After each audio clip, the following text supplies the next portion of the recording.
Allez, top 14. On débrief. Tu suis un peu le top 14? Ouais, je suis supportrice d'un club. À ton avis. j'imagine. Dans le Stade français. Ouais. Eh oui, Eh oui, nous jouons en rose. Et on a gagné ce week-end. Contre le champion d'Europe. contre le champion d'Europe. Ouais, tout à fait. Ouais, le champion d'Europe sur les terres parisiennes, ça marche pas bien. Ils ont du mal.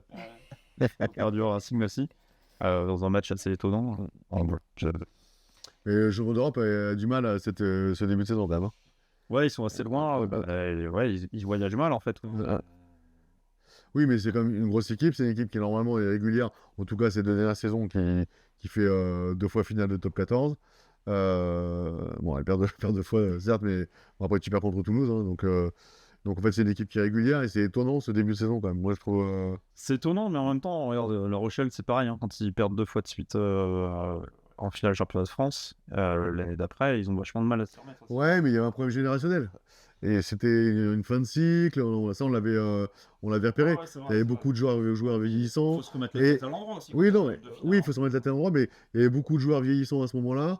Et du coup, et je trouve qu'ils ont eu du mal à régénérer leur équipe, La Rochelle. Alors que Bordeaux, l'équipe, elle reste quand même jeune. C'est quand même les 3 quarts de l'équipe de France. Quand tu regardes, l'année dernière, c'est l'année dernière de l'équipe de France. Et là, en tout cas, ils ont du mal au démarrage. Ouais, c'est assez étonnant. Bon, je me fais pas de doute pour eux. Enfin, Non, j'ai ah, ouais, l'impression quand même que quand la machine elle sera en marche, ça va faire mal, quoi. oui, je pense aussi, mais bon. Voilà. Mais faut allumer le diesel. Quoi. Ouais, c'est ça. Ouais, c'est vraiment ça. Vraiment, j'ai eu la même idée pour Toulouse au départ, qui a eu du mal à démarrer là. Alors, Toulouse, ils ont Il se prend un choc ils font frontal ils font contre deux- Montpellier là. Ils font 2 premières journées de championnat déjà où c'est. Ouais, c'est limite. passe pas Ouais. loin. Ils gagnent pas terrible, quoi. Même Mola s'énerve, quoi. Ils font. Derrière Montpellier, Blom. Ils prennent une tôle à Montpellier et. Et Castro a payé les frais. Ouais, c'est ça. Le derby, le derby, Tu prends 50 pions. il a fait mal. Hein. Le derby, il a fait mal. Alors Castres, moi je les trouve. Tu sais, c'est l'équipe qui est tout le temps pénible à jouer, quoi. Il lâche jamais rien. Je les trouve un peu dedans aussi. Là, cette année, je trouve que. On n'a plus ça, quoi. Castres, j'ai l'impression qu'ils vont mal voyager cette année, quoi. Ouais, j'ai pas. Ouais. Bah après, Castres aussi, souvent, ils font. Enfin là, ça fait 2-3 saisons pareil où ils ont du mal au début de saison. Et puis ils reviennent bien. Et tu vois, les années dernières, ils sont dans les 6. Ouais. Sur la dernière journée, d'ailleurs, je crois, quelque chose comme ça. Ouais. Mais à force d'attendre les dernières journées, il y a un jour, il va passer. Oui, ouais, bien sûr. Alors après, moi, si tu prends le classement, bon, bah, tous ils sont déjà au-dessus parce que même s'ils gagnent pas terrible et qu'ils gagnent une tôle, bah, ils Et son premier. sont pas premiers, quoi. Mais derrière, Toulouse. À leur place. Ouais, ça. derrière t'as Pau et Lyon. Et ça, c'est chouette. Alors peut-être que voilà, ils profitent du fait que des clubs comme Bordeaux soient pas encore rodés. Ouais. Alors, moi, je trouve ça chouette. Ça amène un peu de fraîcheur au top 14. Qu'on voit à cet endroit-là. Mais Pau, ça fait quand même 2 saisons. Alors. Ça bosse super bien. Parce qu'ils intègrent des jeunes aussi. Ils prennent des joueurs étrangers. Et la saison dernière, on l'avait déjà dit aussi, c'est solide. Et là, je pense qu'ils vont concrétiser un peu leur. Alors, comme tu dis, ça fait 2 saisons. Alors, ça fait 2 saisons où il démarre très bien. Et après, la deuxième partie de saison, Ouais, c'est possible. c'est compliqué, quoi. Donc, on va voir si là, ils tiennent dans le temps. Si, c'est longtemps. Il faudrait voir le recrutement. J'ai pas trop regardé le recrutement, leur banc aussi, Je crois l'effectif. qu'il est blessé là. Ah, il est blessé en ce moment. Opération Il y a du beaucoup de- LLI. Ouais, il y a beaucoup de joueurs de l'équipe de France qui sont blessés. Hein, ça. Ouais. Oui, là, on va vers une tournée de novembre. Ouais. Oui, il va manquer du monde. Ouais, parce que. Les saisons sont longues. Ouais, mais là, il y a un article aujourd'hui là, qui est sorti sur l'application là, Rugbyarama, Mhm. où justement, ils vont limiter à 30 matchs maximum par joueur, Ah, par saison. Ouais, chaque année, ils essayent de faire des trucs. Apparemment, c'était exclu. Moi, C'est exclu, Peut-être qu'il faut revoir aussi notre top 14. C'est peut-être bancal de jouer autant de matchs aussi dans un championnat, quoi. On peut peut-être passer à un top 12, supprimer les quarts de finale. Enfin voilà, il y aura peut-être. Ouais, oui, je pense qu'il y a des choses à faire sur le plan national. Et après, pareil, sur le plan international aussi, peut-être, tu vois, s'ils veulent faire une Ligue des Nations, je crois, aussi au rugby, là, Ouais. j'ai vu ça. Tu vois, c'est bon, quoi. Donc là, apparemment, il y a un règlement qui va sortir pour que les joueurs, quels qu'ils soient de très haut niveau. Bah, ce qu'il y a, c'est qu'à un moment là, tu peux pas être schizophrène. Je veux dire, tu peux pas tout le temps changer les règles du rugby de façon à protéger l'intégrité du joueur et en même temps lui demander de faire 50 matchs. Ouais, tout à fait. Ouais, c'est pas cohérent. C'est pas cohérent. Voilà. L'impression qu'on dérive du top 14. Ouais, oui, mais bon, c'est ce qui fait le charme de cette émission. De partir loin. Mais, bon, et vos pronos pour cette saison, alors, qui vous sentez devant, bon, à part Toulouse, la Mafia Cassoulet, on la met pas dedans. Dans les 6. Moi, je pense que Bordeaux, ils vont se refaire. Ils sont dans les 6 aussi. La Rochelle. Ouais, La Rochelle, un petit peu en dessous, je trouve. Moi, je pense aussi. Je pense qu'ils vont avoir du mal. Enfin, pas du mal, mais ils vont être dans les 6, mais ils sont pas. Ouais, c'est ça. Ouais. Après, j'aimerais bien que le Racing y soit. Mais le Racing, ils font un bon début de saison par rapport à la saison dernière où ils étaient comme le Stade Français et Perpignan, un peu à la ramasse. Hein. C'était compliqué. Oui, d'ailleurs, en parlant de ramasse, Perpignan sont vraiment. Ça, on va en parler. Ouais. Ça, on va en parler. Moi, je dis Stade Français et Racing dans les 6. Allez. Ouais, et alors, moi, bizarrement, le Stade Français, franchement, j'y croyais pas. Sur le papier, là, en début de saison, j'ai fait. Et puis, moi, je suis agréablement surpris. Ouais. Je suis agréablement surpris par ce qu'ils font. Et les résultats, en plus. Et puis, normalement, ils font du down et après du up. Ouais. L'année dernière, on avait fait du up, on avait fini en demi. Ouais. Down. Complet. On a failli passer. Et puis là, je pense que c'était compliqué, c'est vrai. Hyper compliqué. Mais cette année, je les sens bien. Ouais, après, enfin, moi, je vois Toulon. Toulon, ça fait 2-3 saisons où ça travaille. Moi, je reste sur mon idée de l'année dernière que c'est une des rares équipes qui peut faire chuter Toulouse. Ouais. Voilà. Surtout avec un serein au plus haut niveau. Ouais, c'est ça. T'as vu les 7 ce week-end là? Oui. Bon. Sa petite feinte de passe au large et hop, il part petit côté. Il fait un tas de fois. Il fait tout le monde. Voilà. Et après, Bayonne, s'ils arrivent à gagner un peu à l'extérieur, ils seront encore. Ouais, l'an dernier, ils perdent. Ouais, c'est pas faux, c'est pas faux. Donc voilà, à force de citer tous les clubs, il n'y aura pas les 14. Il n'y aura pas les 14 6. Il n'y aura pas Perpignan. C'est ce que j'allais dire. Je suis pour Montauban, c'est pareil. Perpignan, Montauban, Clermont. Alors Clermont, c'est compliqué. Parce que. Mais c'est parce qu'il joue 85 minutes. Ouais. Alors, Urios, ouais. Du grand Urios. Du grand Urios. Continue comme ça, je pense qu'on va avoir du grand Urios. Le plus. Je l'aime beaucoup cet entraîneur. Ouais, moi aussi. J'aime beaucoup le personnage, mais. Même Clermont, ils sont sympathiques en fait. Moi, ça me fait mal quand même de les voir dans les profondeurs du club, parce que c'est. Pour moi, c'est un club emblématique. Ouais. Ils n'y arrivent pas, ça fait quand même 3 saisons, ils n'y arrivent pas en fait. Quoi. Bah, je sais pas, peut-être que le discours d'Urios passe pas en fait dans un club. Après, c'est un club en reconstruction aussi, parce que t'as vu toute l'ancienne équipe de France qui était là. Comment il s'appelait le 3/4 centre Rougerie, t'as eu le nom, mais après, t'avais Wesley. Voilà, qui était un super joueur, pareil, qui s'est blessé. Voilà, tu vois, tous ces joueurs. Oui, quand même. Ah, mais alors, ils plantent des essais là encore. Oui, mais et tu vois, c'est pareil, c'est une génération, ils ont repris des jeunes joueurs, mais tu vois, peut-être un peu trop tard. Ils ont toujours pas digéré leur titre de champion de France. C'était tellement difficile de l'obtenir. Ça, c'est moche. 13 finales perdues. Ouais, c'est énorme. C'est énorme quand tu penses. Ouais. Et du coup, je pense que pour Clermont, je pensais qu'ils feraient une bonne saison, enfin, au moins bien démarrer, quoi, et ils y sont pas, quoi. Alors, ouais. Après, il y a Montauban, ce qu'ils ont fait contre Montpellier, c'est chouette. Ouais, il faut match nul. Ça, ils sont sur un match nul. C'est bien, j'espère qu'ils vont faire comme Vannes, en fait, qu'ils vont pas lâcher leur match. Ouais, jusqu'au bout. Enfin, que ce sera plaisant à voir jouer, qu'ils prennent pas d'étoiles toute la saison. Ouais, non. J'espère qu'ils vont en gagner un peu plus que Vannes, quand même. Ouais. Vannes, ils ont gagné quoi? 2 matchs? 2-3 matchs? Ils ont gagné un peu plus. Contre Paris? Ouais. Peut-être. Montauban, en plus, c'est un club qui était en top 14 il y a des années. Ouais. Parce que c'était pas le top 16 à l'époque. Ils sont quand même 6ème la saison dernière. Mais c'est ça. En fait, clairement, tu te dis, ils aiment pas ça qu'on dit ça, ils aiment pas quand on dit ça, parce que j'ai vu un article là, justement dans le middle. Mais clairement, tu te dis, en fait, ils ont rien à faire là. S'ils finissent 6ème et ils tapent.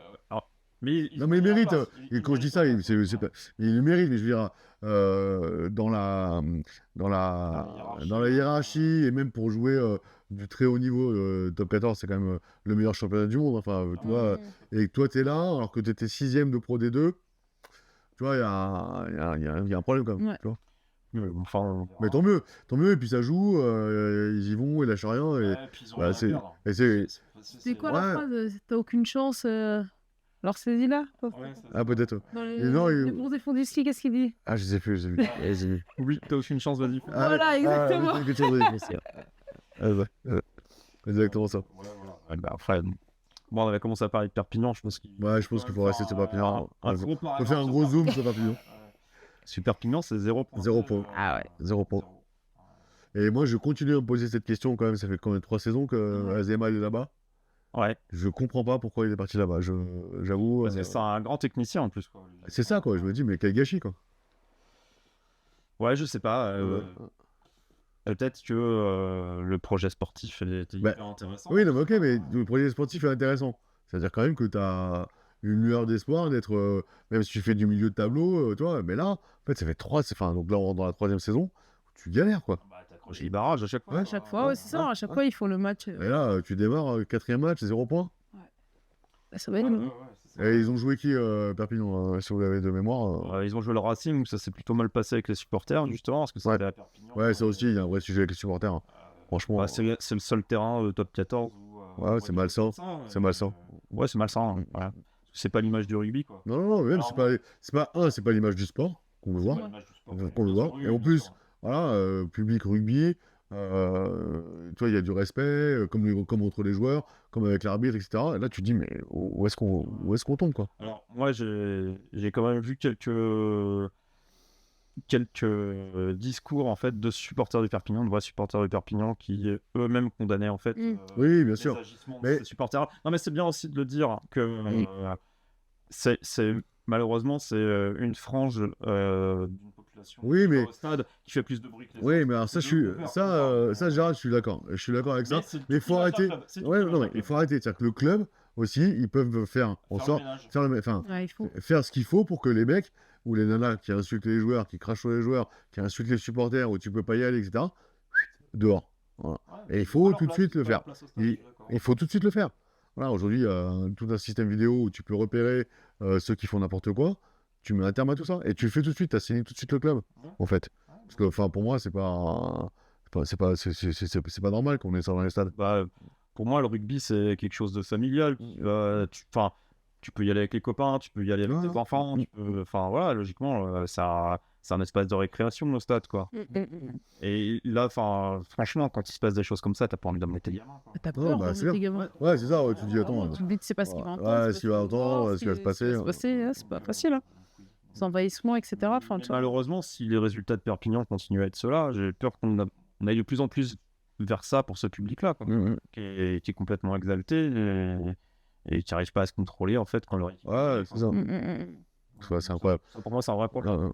C'est clair. Moi, je trouve que c'est un problème récurrent, en plus, dans le championnat, quoi. Moi, toujours à 0 points, en tout cas. Et ça, se pose la question aussi de ce fameux match barrage. Oui. Pourquoi les deux descendent pas? Parce que finalement, Perpignan reste, mais pour retourner. Pour moi, les 2 premiers montent et les 2 derniers descendent. Tout à fait. Moi, je suis primé les quarts de finale, quoi. Ouais. J'attaquerai directement en demi-finale. Donc, ça veut dire que tu fais les 4, quoi. Ouais, les 4, ouais. Tu fais pas 6, tu fais 4. Ouais, mais du coup, est-ce que tu auras peut-être moins d'intérêt sur le championnat aussi? Puis, je pense que c'est pour la recette aussi. Ouais, c'est la recette. En plus, ça aussi, c'est la recette. C'est pour les droits télé, c'est pour... Parce que si tu fais sur les 4, en fait, je sais pas, je pense qu'à la maison, donc on se dit, t'as Toulouse, Bordeaux, La Rochelle et Toulon. Et les autres, ils vont batailler, donc une année de temps en temps, ils vont rentrer dans les 4. Tu vois, t'as quand même moins d'intérêt. Et c'est qu'en fait, au bout de la X journée, tu te dis, bon, de toute façon, on n'arrivera pas à être dans les 4. Tu vois, tu peux avoir moins d'intérêt dans le championnat, quoi, tu vois. Non, mais je dis pas que je suis pas Dire il faut faire ça, il faut faire ça. Moi, je reviens sur ce qu'on disait aussi sur la santé des joueurs, quoi. Oui, non. C'est que plus tu mets des équipes dans un championnat, plus tu rajoutes des barrages, ceci, cela, bah, t'étonnes pas que les mecs à la fin ils soient épuisés, quoi. Ouais, mais c'est pour ça, moi, je pense qu'il faut pas rajouter des compétitions. Tu vois, déjà, il y a ce qu'il faut. Faut pas rajouter des compétitions. Bah, mine de rien, la Coupe d'Europe, elle prend encore une dizaine de matchs, quoi. Ouais.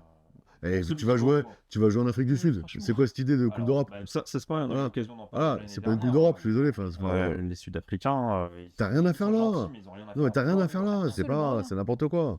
Et du coup, tes joueurs, ils voyagent, ils vont, tu vois, Afrique du Sud, c'est quand même pas à côté, quoi, tu vois. Donc, on est quand même dans un monde aussi où on parle beaucoup d'empreinte carbone, par exemple. Aussi, alors, ça, tout à fait. Tout à fait. Pour aller prendre une tôle et revenir. Ouais, parce que je suis d'accord. Et en plus, ils sont dans un championnat qui fait qu'ils voyagent déjà beaucoup. Le Super 14. Ouais. Donc, eux, ça leur change pas, mais bon. Mais c'est pareil, c'est une hérésie qu'ils soient avec les Celtes, en fait. Voilà. On changera pas. Ah bah non. Ça, en parlant, mais on a le droit de pas être d'accord. Ouais, c'est ça. Exactement. Ouais. Et donc, Bayonne, on en a parlé.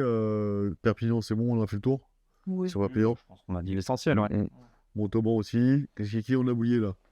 Le Taya Costa. Lyon. Super saison. Depuis le début, ils sont 3e. Ouais. Ouais, ils démarrent plein pot. Je les voyais pas aussi bien. Ouais, mais rappelle-toi aussi, la saison dernière, ils font un bon moment à l'arrivée de Glézal. Là. Ils reprennent bien de changer en plein. Voilà, et puis ouais, c'est ça. Et après, ils s'écroulent un peu quand même. Ouais. Bah, c'est ça, ouais. Là, ils ont peut-être perdu Couillou. Faudrait suivre ce qui s'est passé avec son épaule. Ah, j'ai pas. Oui, effectivement, il n'est pas du tout depuis le début, là. Bah là, il a joué, mais il est sorti. Ouais, c'est ça. C'était son match de reprise, petite alerte à l'épaule. Il s'est fait opérer l'épaule cet été. Ok, mais j'avais pas vu qu'il était sorti. Enfin, qu'il s'était pété, quoi. Mais tu vois, il commence la saison et ils mettent 32-7 au Racing. Voilà, c'est costaud. Je sens qu'ils vont être difficiles à bouger chez eux. Ça va être un peu l'équipe outsider. Mais moi, c'est sûr, ils vont se maintenir. Ah oui, Lyon. Ah bah oui, c'est sûr. Ouais, c'est sûr. Ils sont capables d'aller chercher une place dans les 6. Lyon, c'est l'équipe que je trouve qui est vraiment sur les valeurs attachantes. Tu vois, tu retrouves... Et il y a le retour de Karim Mengueza. Ça va donner, mais c'est vrai que... Ouais, c'est ça. Ah bah oui. Ah oui, bah, la preuve, quand il est arrivé au club en milieu de saison dernière, là, il les a remontés tout de suite, quoi. Donc ouais, je pense que Lyon, ça va être une forteresse un peu difficile à aller chercher, quoi. Donc... c'est pour l'intérêt du... Ouais, c'est clair. De toute façon, c'est le meilleur championnat du monde. On a cette chance-là. Et c'est vrai que tu as des grosses machines. Et c'est vrai qu'au départ, sur ces premiers matchs, tu as quand même des résultats surprenants, quoi. Tu vois, Toulouse qui se prend les pieds dans le tapis. Tu as des Clermont qui s'écroulent. Enfin, tu vois, c'est assez souvent Montpellier derrière qui tabasse. Tu vois, c'est match nul. Ouais, c'est ça. Voilà, c'est ça. Tu dis, mais en fait. Et ils sont heureux de faire match nul, hein, parce qu'ils marquent sur la dernière action du match. Tu vois, t'as le match de Bayonne à 14 contre 10, il tape un drop à la dernière seconde, tu gagnes le match. Enfin, tu vois, c'est juste un super match. Hein, Bayonne. J'ai vu le résumé. C'est pas loin pour moi d'être jusqu'à présent le plus beau match. Ça s'envoyait quand même beaucoup en défense. C'était moi je ça très costaud. Voilà, c'est du rugby que j'espère qu'on verra plus. Ouais. Il y avait du jeu. Ça jouait, et ça défendait bien. C'était. Le Racing qui fait quand même un bon début de saison aussi, quand même. Parce que pareil, la saison dernière, c'est une catastrophe, quoi. Ils ont leur nouvel ouvreur là, qui sort de nulle part. Très bon. Bon, je me souviens même plus le nom en fait. Ouais, j'ai plus. Il vient d'Aurillac. Qui est complètement inconnu, mais. Voilà. Ils ont viré l'anglais et ça va beaucoup mieux, quoi. Bah, non, mais à part prendre le chèque, je vois pas ce qu'il est faire. Pareil, là, il est gentil, mais il a quand même rien apporté à ce club. Non, je pense qu'il n'a pas réussi à s'adapter. Mais c'est pas mal, et puis. Bon voilà, le Racing a perdu le Garrett qui est parti à La Rochelle. Ouais. Le petit Charbonneau, je le trouve pas mal. Quoi. Ouais. Voilà. De temps en temps, pour moi, il a tendance à en faire un peu trop, tu vois. Il est jeune aussi. Ouais, c'est ça. Mais je pense qu'il c'est un diamant brut, il faut le façonner. Ouais, c'est ça. Et puis en plus, il sort d'un monde, du rugby, mais du rugby totalement amateur. Ouais, enfin, il était à Brive quand même là. Ah oui? Non, toi, tu parles du 10, non? Ah oui, tu parles. Ah, t'as dit quoi? Excuse-moi. Le de Carbonneau. Ah, Le pardon. 9, le 9. Sorry. Ouais, toi, tu parlais du 10, ouais. Oui, excuse-moi. Oui. Bah, personne ne le connaissait. Quoi. Ah non, c'est clair. D'ailleurs, on serait pas de son nom. Ouais. Oui, c'est vrai. Ouais, c'est affreux. On n'est pas gentil, ça. On mettra un Ouais, ça. Et ça sont drôle. On fera confiance à Bastien pour le montage. Voilà. Et La Rochelle, moi j'aimerais bien parler de La Rochelle parce que j'ai très poussif moi sur. Ouais, mais l'année dernière, on s'était déjà dit que le discours de Aura passait plus. Ouais. Lui aussi s'était mis en question en fin de saison. Il avait dit voilà, Oui. bon, moi aussi, effectivement, j'ai des torts et je suis pas convaincu que ça reprenne quoi. Bah, J'ai un peu peur de ça. Un entraîneur, à part dans des clubs comme Toulouse où ils peuvent rester 10 ans sur place. Ouais, mais t'as 200 mecs, Ouais, c'est ça. t'as 3 équipes. Ouais. Ah, c'est ça. Ouais, où t'as plus finalement un taf de sélectionneur quand t'es. Oui, c'est ça. Ouais, ça. Bah, voilà, ça. Je pense qu'il est manager général en fait. Et après, tu as des entraîneurs, tu les changes chaque saison. Les autres clubs n'ont pas ce réservoir qu'à Toulouse. Effectivement, la durée, c'est compliqué quoi. C'est ce que disait Uriel, parce que lui, il a des projets sur 3 ans. 3 ans, ouais. Où il passe, et au bout de 3 ans, sa méthode elle s'essouffle, il faut qu'il aille autre part. Ouais. Donc, ouais, O'Gara, moi je pense que ça commence à faire longtemps qu'il est là. Bon, on verra bien La Rochelle. Après, le match qui aurait peut-être pu lancer leur saison à Toulon, il a été reporté. Ouais, mais enfin, pour moi, tu gagnes pas à Toulon. Hein. La Rochelle, ils gagnent pas à Toulon. Hein. Non, je pense pas, non. Mais... Franchement. Mais ça aurait été un vrai test en fait. Ça aurait été leur premier gros match. Ils prennent 5 points La Rochelle quand même, ce week-end. Ouais. Sans la manière, mais. Ouais, mais c'est poussif quoi. C'est poussif. Ouais, c'est ça. Alors tu prends 5 points, mais tu retrouves pas. Et puis, je pense que c'est. En fait, si tu veux, ça va faire comme ça, quoi. Comme l'année dernière. Ils vont avoir ils vont avoir quelques matchs où tu vas les voir se rapprocher, et puis hop. Enfin, je leur souhaite pas parce que c'est en plus une équipe que j'aime bien. Mais je pense que ouais, c'est un peu compliqué. Hein. Je pense que. Alors, il disait que le Garac a apporté vraiment quelque chose, un dynamisme nouveau, etc. Donc à voir, mais. Oui. Sinon, il faudrait changer Azema et O'Gara, tu vois. Ouais, carrément. Ouais, peut-être que O'Gara, s'il va perdre. Et bam. On en est.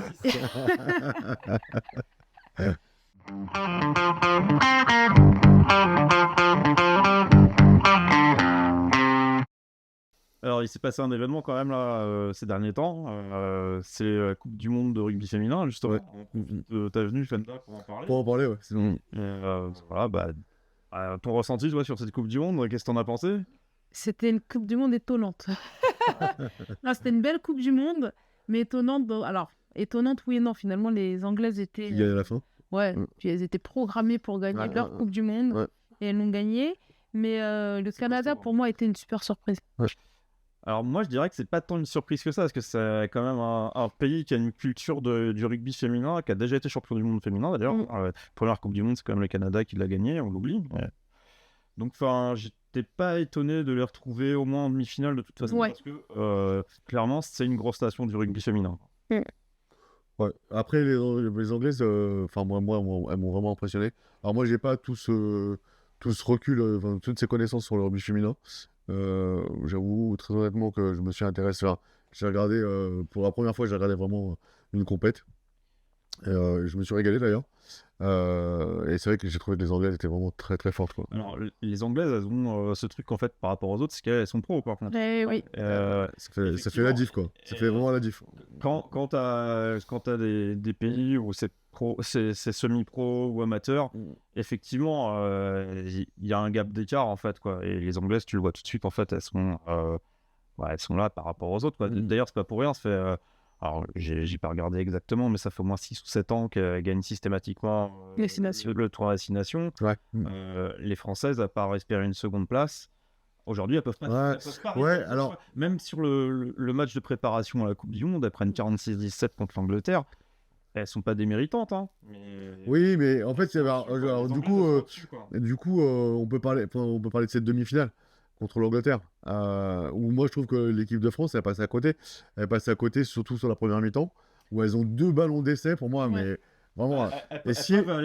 Ouais, et c'est parce que et c'est vraiment, c'est vraiment de la faute, de la faute technique en fait. Tu vois, c'est vraiment la passe qui est pas au bon moment. Tu vois, et parce que si tu mets ces 2 essais-là, en fait, c'est pas le même match parce que toi, tu rentres, t'es galvanisé par le fait d'être devant au score à la mi-temps, en ayant fait une bonne première mi-temps. Franchement, elles font une très bonne première mi-temps, quoi. Et derrière, les Anglaises, elles peuvent se mettre, elles peuvent se mettre le doute, quoi. Et alors que là, en fait, les Anglaises, elles rentrent. Ok, il y a 7-5, c'est ça, je crois. 7-5 à la mi-temps. Bon, elles se disent, c'est bon, on va leur rouler dessus en deuxième mi-temps. Et toi, t'as pas marqué, du coup, je pense qu'à la mi-temps, tu te dis, bon, on s'accroche, on lâche pas, machin, mais t'es en posture, posture de perdante, quoi. Et puis les Anglaises, je pense que psychologiquement, elles savent aussi que physiquement. Ouais, il y a toujours. Moi, je dis toujours ça souvent au chambre parce que je dis, ouais, à la 60e minute, on en reparle. Parce que tu vois, souvent, c'est vrai que quand tu regardes des matchs de haut niveau, 60e minute, les mecs, il faut rentrer une nouvelle première ligne, machin, et les équipes qui sont un peu plus faibles sur le papier, elles se font marcher dessous, quoi. Bah, enfin, voilà, on a eu l'occasion d'en parler plusieurs fois avec l'Italie, par exemple, dans le tour des destination, ils font des matchs encore. C'est ça, jusqu'à la 60e minute, quoi. À 60e, et là, mais sauf que si l'équipe de France, pour moi, avait marqué ces 2 essais, franchement, ils étaient faits, quoi. Elle peut tourner la France peut tourner à 20-7 à la mi-temps. Ouais, c'est ça. Et je pense que mentalement, c'est pas la même chose. C'est pas le même match, mais après, c'est le problème de la. Enfin, je pense que l'un des problèmes, c'est la professionnalisation. Parce que t'es pas dans la répétition de tâches, t'es pas dans la répétition de situations. T'es pas dans les scénarios. Tu vois, plus tu t'entraînes, plus tu tombes sur des scénarios et plus tu sais comment tu vas t'adapter et réagir. Et ce geste, ce dernier geste, finalement, tu as plus l'habitude de le faire. Mais c'est comme en défense. Enfin, des fois, t'as des. J'aime pas niquer les Anglais. Ouais, alors que tu vois, c'est hyper intéressant ce que tu dis parce que pour moi, c'était des lacunes dans l'information. Tu vois, alors que ça peut l'être parce que justement, il n'y a pas cette répétition. Mais toi, je me dis, des gestes comme ça. C'est quand même dingue qu'à ce niveau-là, tu les rates, quoi. Mais le fait de perdre professionnel. Mais effectivement, ce que tu dis, c'est ça. C'est que si tu es professionnel, tu le fais 5 fois par semaine à l'entraînement, enfin au moins 5 fois. Oui, puis plus les matchs au week-end. Tu as aussi un staff médical qui s'occupe de toi, des choses comme ça. Enfin, quand on pense professionnaliste, c'est pas que l'entraînement et les répétitions, c'est aussi le soin du corps, la récupération, des choses comme ça. Une fille qui est amateur, elle va faire son entraînement, ça veut dire que derrière, il va falloir qu'elle aille travailler. C'est ça. T'as pas le temps de repos qu'il y a une professionnelle, quoi. Bien sûr. Et en plus, tu pars avec Grisé qui est blessé, qui est out sur ce match-là. T'as ta capitaine qui est suspendue. Après, c'est pareil, ils ont fait des boulettes quand même. Oui, non, mais c'est sûr, mais toi, c'est pas le même match. Je pense qu'en termes de confiance, les joueuses qui rentrent sur le terrain, elles sont pas au top. C'est pas au top, mais elles sont peut-être pas au max. Il y a toujours un peu. Ouais, et puis elles ont pas le. Alors après, c'était peut-être un peu comme on disait avant aussi, les remplaçants, des fois, ils t'affaiblissaient ton équipe. Ouais. Toi, c'était pas. Alors qu'aujourd'hui, on appelle ça des impacts, des finisseurs, parce qu'ils ont le même niveau que les titulaires. Donc, alors que peut-être qu'on en a encore là aussi dans le rugby féminin, peut-être. Ouais, je pense que le réservoir est moins fourni que dans le rugby masculin, c'est sûr. Mais. Et quand t'as l'âge. Alors, Bigot, je crois que c'est, j'ai pas envie d'écorcher son nom, mais c'est sa dernière Coupe du Monde parce qu'elle retourne à sa vie de pompier professionnel. Enfin, tu vois. Et pendant longtemps, c'était surtout les joueuses à 7 qui étaient beaucoup professionnelles, qui, elles, par contre, s'entraînaient tous les jours, partaient en stage. Après, c'est un autre rythme de vie aussi. Oui, tu fais le tour du monde quand tu es à 7. Bah oui. Et toi, tu parlais de soins du corps, etc. Mais pour avoir eu la chance d'en côtoyer. Elles s'écoutent, elles savent. C'est pas la même chose. C'est professionnel, quoi. Totalement. Alors, par contre, moi, le bémol que je mettrais sur cette Coupe du Monde, enfin, voilà, encore une fois, avec tout le recul que je peux avoir, c'est que je trouve quand même que il y a quand même des différences entre nations. Les matchs de poule, par exemple, la France rencontre l'Afrique du Sud, on sait que c'est la finale du groupe et que tu auras la première, la deuxième. L'Afrique du Sud, elle prend 50 points. C'est bien. Tu vois, enfin, il y a des différences de niveau qui sont encore flagrantes au rugby entre les nations. Qui vont mettre du temps, je pense, à se combler. Lié aussi à ça, la pratique du rugby, la professionnalisation, etc. Enfin... En fait, on est vraiment encore au début, quand même. Ah oui, totalement. Et je pense, à part en Angleterre, partout, parce que quand tu regardes l'équipe d'Irlande, l'équipe d'Irlande masculine qui a été, je ne sais combien de temps, première au classement IRB. Ouais, et qui est toujours dans le haut niveau. Et qui était promise, les masculins, à gagner la Coupe du Monde. Enfin, on se rappelle, là, les filles, elles ont fait un bon match pourtant, hein, mais... Voilà, ouais, te tiennent tête une mi-temps, quoi. Voilà, mais tous les 6 nations féminins, à la fin, t'attends de voir... D'ailleurs, c'est toujours des grands chelems. Ouais. Le gagnant gagne toujours un grand chelem, et souvent, le gagnant, c'est l'Angleterre. Et en fait, t'attends juste le match Angleterre-France pour savoir si la France va réussir à arriver. Voilà, exactement. En fait, là où pendant longtemps, en rugby masculin, tu vois, quand la France battait les All Blacks, c'était un exploit. Aujourd'hui, on en est là, je pense, dans le rugby féminin. C'est quand la France bat l'Angleterre, c'est un exploit, en fait. Ouais. Enfin, ça donne d'autant plus de valeur au grand chelem. Oui, bien sûr, c'est clair. C'est super, quoi. Mais effectivement, je pense qu'il y a vraiment cette différence de niveau. Alors, au niveau européen, l'Angleterre, elle est au-dessus. Et du coup, elles nous ont montré aussi qu'au niveau mondial, les Anglaises, elles sont au-dessus. Parce que, il n'y a pas photo non plus sur la finale, quoi. Elles sont pas lentes, hein, les Canadiennes. J'y ai cru, hein. 5 minutes. Ouais, c'est ça. Tu sais, quand elles ont mis le premier essai, et puis, bah non. Et après, il a fallu que les Canadiennes, elles s'arrachent aussi pour faire une grosse demi-finale. Parce que elles gagné. Leur demi-finale était quand même dingue. En première mi-temps, elles font 0 faute. 0 pénalité. Ouais, c'est vrai. Mais j'ai pas... 0 pénalité. C'était un gros match. Ouais, c'est fort.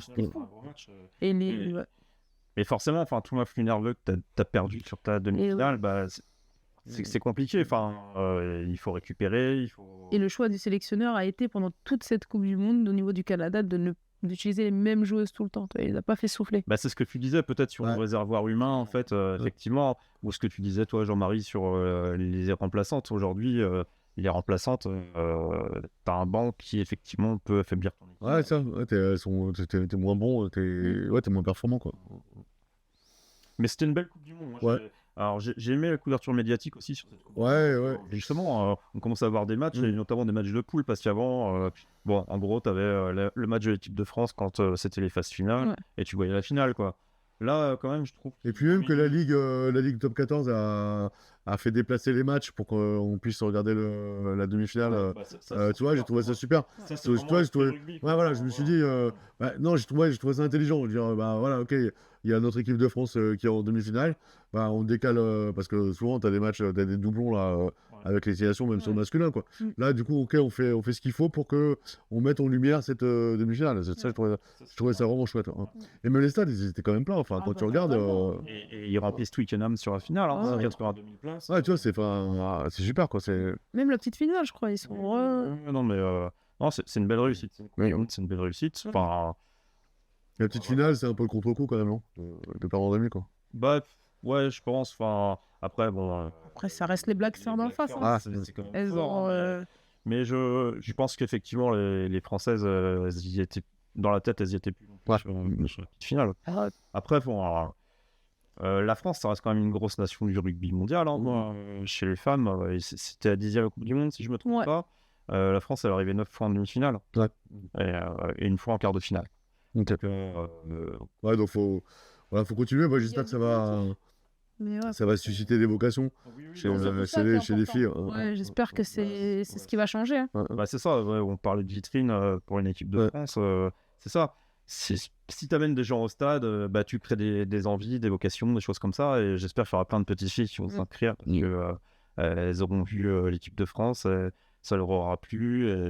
Et voilà, moi, je trouve ça super. Faut que ça se démocratise de plus en plus, quoi. Si tu les mets à la télé, encore plus.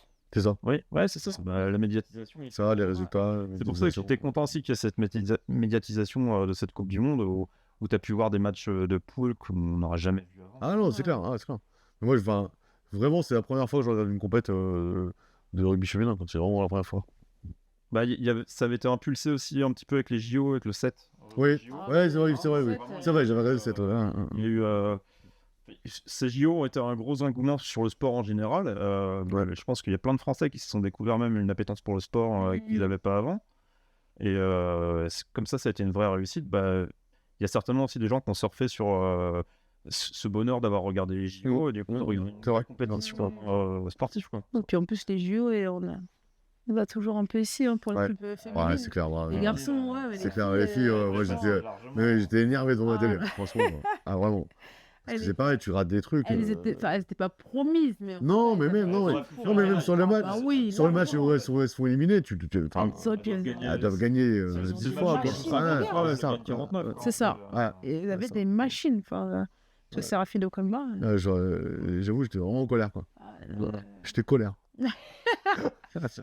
après là, sur la Coupe du Monde, c'était plus triste. En fait. Ouais, c'est ça. Pareil, et puis même, tu voyais que les Anglais ne pas les bouger. Tu voyais la différence de niveau, mais en fait, vraiment, je me suis dit ça. Surtout sur la première mi-temps, je me suis dit, mais en fait, elles sont passées à côté de quelque chose, quoi. Après, quand tu regardes les Anglaises jouer, très honnêtement, je sais pas si même à la mi-temps on est devant, si on reste devant après. Ouais, mais je pense que c'est pas la même deuxième mi-temps. Parce que tu vois, tu perds le fil à un moment donné. Il faut être fort en défense, je pense. Oui, mais le fait d'être devant à la mi-temps, en ayant marqué des essais, devant leur public, tu les fais douter, en fait. Et toi, tu rentres au vestiaire, t'es gonflé, quoi. Tu vois, t'es gonflé, donc en défense, tu vas faire plus d'efforts, tu vas essayer de faire plus mal, mais c'est inconscient, tu vois, parce que t'es dedans, quoi. Et ça te fait gagner quand même du temps sur les 40 dernières minutes. Tu vois, si à la 20e minute de la deuxième mi-temps, t'es encore devant le score, c'est pas la même chose, tu vois. Sûr, mais... Tu vas aller arracher des ballons qu'ils ont peut-être pas fait là. Tu vois, enfin, voilà, c'est des choses comme ça, quoi. Après, avec Dessy, t'es champion du monde. Oui. Ou championne de France, au moins. Au champion de France. Mais c'était une très belle coupe. Je voudrais conclure là-dessus, c'est que moi j'ai pris beaucoup de plaisir à regarder la Coupe du Monde féminine. Vivement la prochaine.